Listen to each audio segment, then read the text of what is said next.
এদিকে ভূখণ্ড বিনিময়ের মধ্য দিয়েই সম্ভব যুদ্ধবিরতি চুক্তি। ফক্স নিউজে দেওয়া সাক্ষাৎকারে এমন ইঙ্গিতই দেন মার্কিন প্রেসিডেন্ট।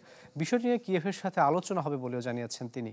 অমীমাংসিত বৈঠকের পর রাশিয়ার উপর নতুন নিষেধাজ্ঞা দেয়া হবে কিনা সে সিদ্ধান্ত নেওয়া হবে 2 থেকে 3 সপ্তাহের মধ্যেই। নিজেকে শান্তির দূত আর চুক্তির কারিগর হিসেবে মেলে ধরতে ভালোবাসেন প্রেসিডেন্ট ট্রাম্প। তবে সে সুনামে চির ধরিয়েছেন ক্ষমতাধর ভ্লাদিমির পুতিন।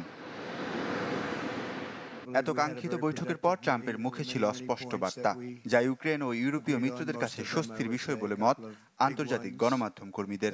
কেননা একতরফা কোনো সিদ্ধান্ত নিয়ে অনিশ্চিত ভবিষ্যৎ তৈরি করেননি মার্কিন প্রেসিডেন্ট।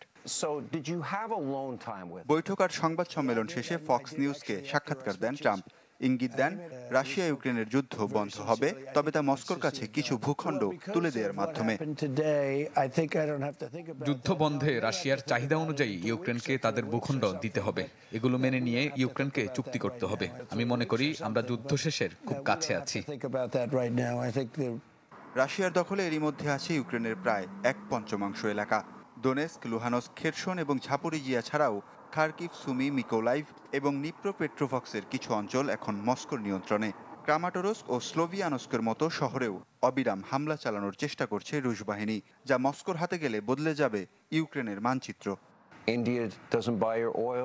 ফক্স নিউজের সাক্ষাৎকারে অমীমাংসিত বৈঠকের পর রাশিয়ার ওপর কোনো নিষেধাজ্ঞা দেওয়া হবে কিনা তা নিয়ে ওঠে প্রশ্ন। জবাবে 2-3 সপ্তাহের মধ্যেই এ নিয়ে সিদ্ধান্ত আসবে বলে জানান মার্কিন প্রেসিডেন্ট। ওয়ালিউল্লাহ ফারুক, চ্যানেল 24।